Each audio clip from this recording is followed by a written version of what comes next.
Temuan 3 alat sadap di kediaman Jokowi pekan ini sempat menjadi berita di beberapa media.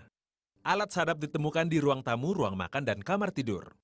Berbagai spekulasi muncul tentang siapa aktor di balik pemasangan alat penyadap tersebut. Badan Intelijen Nasional BIN meyakini ada keterkaitan orang dalam pada peristiwa ini.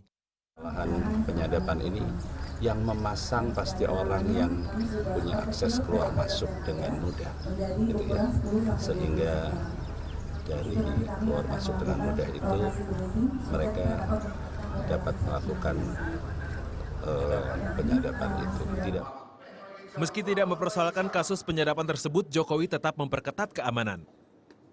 Tapi setelah peristiwa itu memang keamanan di rumah dinas kita perkuat, kita perketat, kita tambah, di kantor juga sama.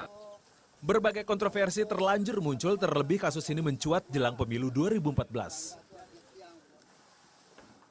Kasus penyadapan rumah dinas Gubernur Joko Widodo memang masih hangat. Bersama kita di studio sudah hadir di sini ada Kepala Bagian Penerangan Umum Mabes Polri, Kombes Pol Agus Rianto. Selamat pagi, Pak Agus. Selamat pagi, Assalamualaikum. Dan juga ada politisi muda PDI Perjuangan Zuhairi Misrawi. Selamat pagi, Gus Mis. Selamat pagi.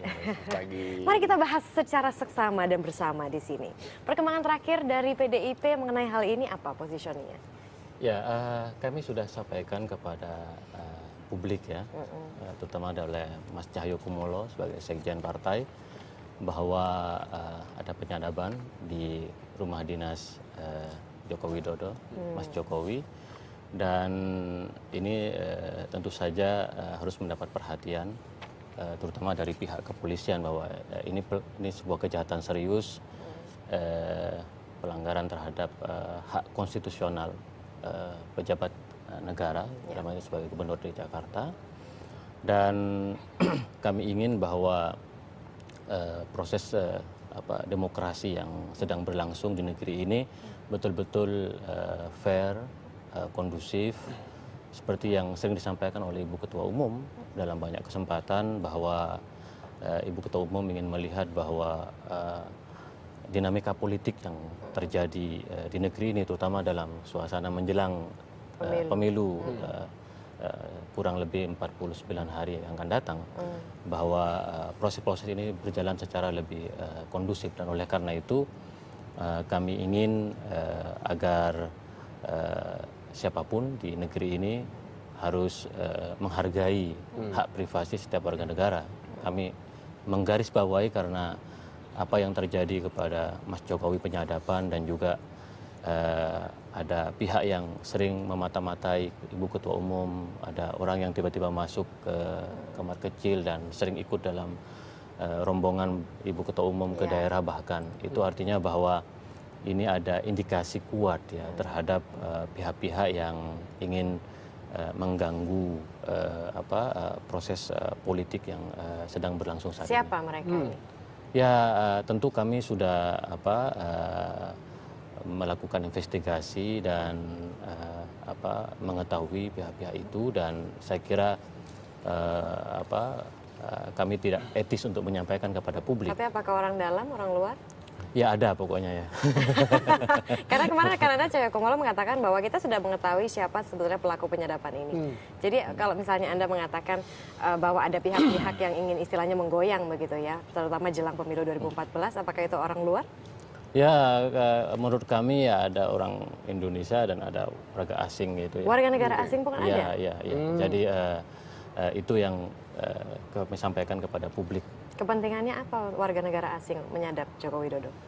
Ya, kita tahu bahwa beliau ini kan Gubernur DKI ya, yaitu pimpinan tertinggi di ibu kota negara, yang kita lihat saat ini memang sedang banyak sekali melakukan langkah-langkah yang sangat strategis untuk pembangunan di ibu kota Jakarta ini begitu ya. Dan juga Mas Jokowi ini kira-kira banyak pihak yang ingin mencari-cari sesuatu yang itu ada tujuan-tujuan politis di balik itu. Dan oleh karena itu kami minta supaya apa yang dilakukan oleh Mas Jokowi ini jangan diganggu, sehingga seluruh agenda-agenda pembangunan Jakarta itu berjalan mulus dan lancar begitu. Oke. Karena masih banyak macet, masalah banjir yang kita hadapi saat ini. Itu butuh konsentrasi yang sangat luar biasa. Oke, Pak Agus. Sejauh ini sudah ada laporan dari pihak Jokowi? Ya Mas, jadi sampai dengan saat ini sesuai dengan hasil koordinasi kita dengan teman-teman Polda Metro Jaya maupun Mabes Polri, dari pihak Pak Jokowi belum ada melaporkan kepada belum? kita. Ya, Oke. tentang Tapi bukan berarti apa yang penelusuran terjadi. tidak berjalan kan Ya, Pak? jadi memang mekanisme penanganan perkara di lingkungan kepolisian itu ditempuh melalui dua cara. Ya, untuk melakukan laporan itu. Ya, laporan dibuat oleh orang yang mengetahui, mengalami, melihat dan segala macamnya, itu pelapor, atau mungkin dari anggota kita yang melaksanakan tugas sendiri. Itu juga laporan juga bentuknya. Hanya tadi beliau sampaikan hak privacy, konstitusi. Nah, karena ini bicara dengan hak privacy ini, tentunya kita sangat membutuhkan laporan itu, karena nanti langkah kita akan mengarah kepada kegiatan-kegiatan beliau yang mungkin juga akan berpengaruh pada kegiatan-kegiatan yang terkait dengan apa yang sedang kita tangani, sehingga Tapi sejauh ini yang sudah dilakukan oleh pihak kepolisian untuk melakukan investigasi sudah sampai mana, Pak Agus? ya mohon maaf ya mungkin ya Mas ya.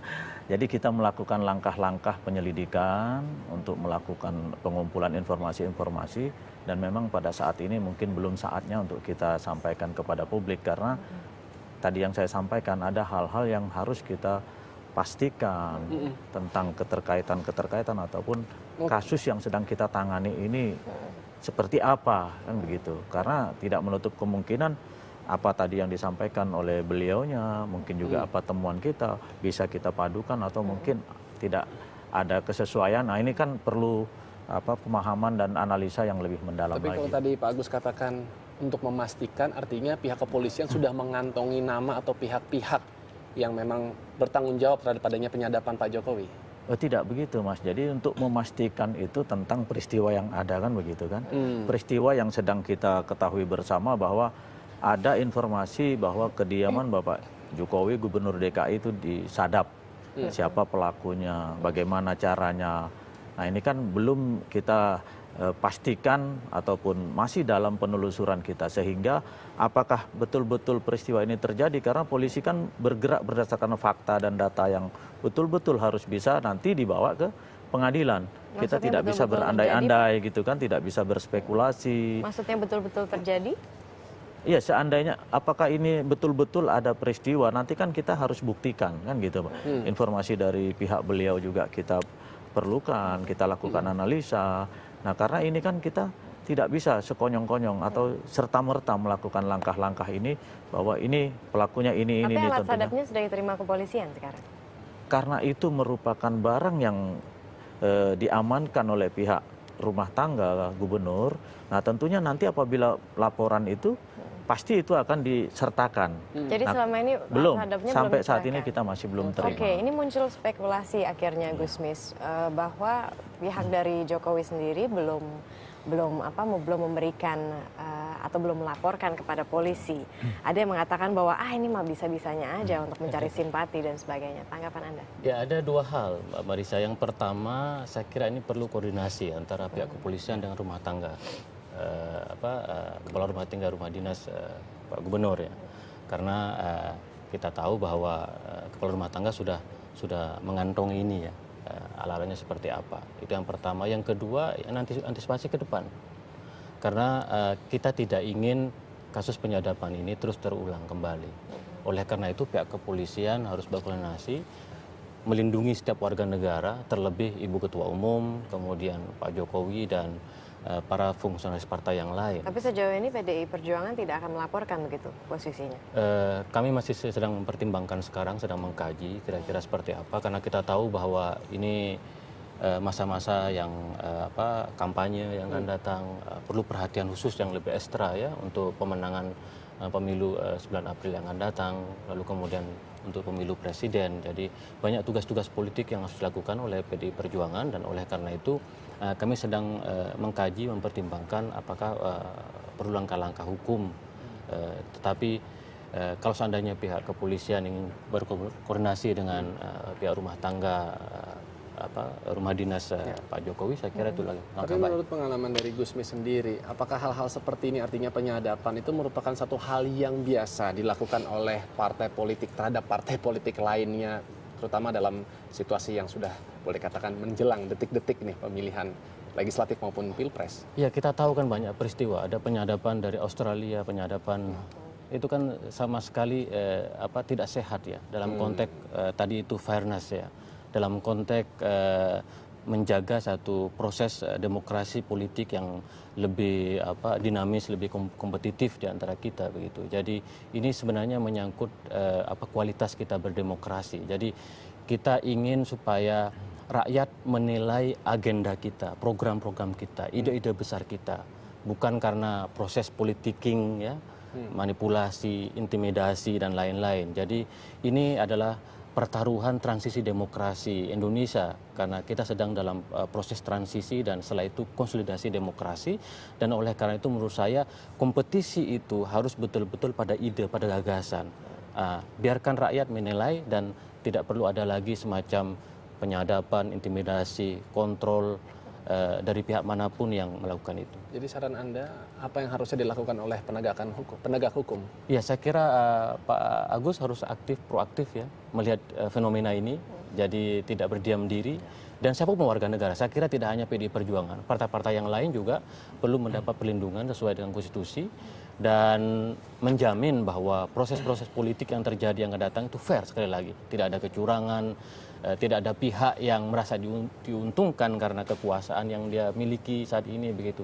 Jadi sesuai dengan konstitusi, semua di depan hukum itu sama, dan marilah kita sambut pesta demokrasi ini dengan cara-cara yang lebih konstitusional dan bermartabat. Tapi hingga saat ini masih belum ada rencana untuk memberikan alat-alat bukti itu ke kepolisian. Saya ingin kembali lagi ke masalah mengenai dugaan ingin mengambil simpati ini, Gusmis.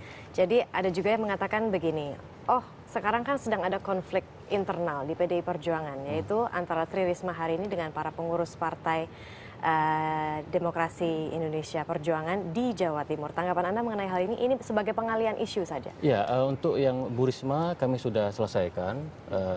Pak Wasekjen sudah datang bertemu Bu Risma, jadi tidak ada masalah. Tetapi soal penyadapan ini menjadi sangat penting karena ini sekali lagi menyangkut pesta demokrasi yang akan kita sambut 9 April yang akan datang. Jadi publik tahulah partai mana yang penuh dengan pencitraan. PDI selama ketika Ibu Mega menjadi presiden tahun 2004 dan itu pemilu langsung pertama kali berjalan dengan lancar, tidak ada kecurangan, semua menerima. Kita selalu kita berbuat sesuai dengan konstitusi, tidak pernah ada pencitraan, tidak pernah ada kecurangan. Dan oleh karena itu kami berharap bahwa pemilu yang akan datang ini ya bulan April dan bulan Juli dalam pemilu presiden, kita berharap juga bahwa jangan sampai ada proses-proses yang kita anggap itu dalam tanda petik mengontrol, mengawasi partai politik atau partai kami gitu. Jadi kami anggap peristiwa penyadapan ini sebagai warning ya, peringatan ya kepada siapapun harus betul-betul menciptakan suasana yang kondusif. Lalu hukumannya seperti apa Pak Agus? Misalnya ada yang terbukti melakukan penyadapan. Ya, jadi begini ya Mbak ya, kita lepas dulu dengan kebetulan Pak Jokowi kader PDIP ya. Jadi yang diinformasikan disadap oleh orang yang tidak bertanggung jawab. Tapi misalnya secara umum ini, secara umum tentang penyadapan itu adalah tindakan melawan hukum, kecuali dilakukan oleh aparat penegak hukum. Aparat penegak hukum pun itu diatur oleh undang-undang. Teman-teman KPK melakukan penyadapan diatur oleh undang-undang.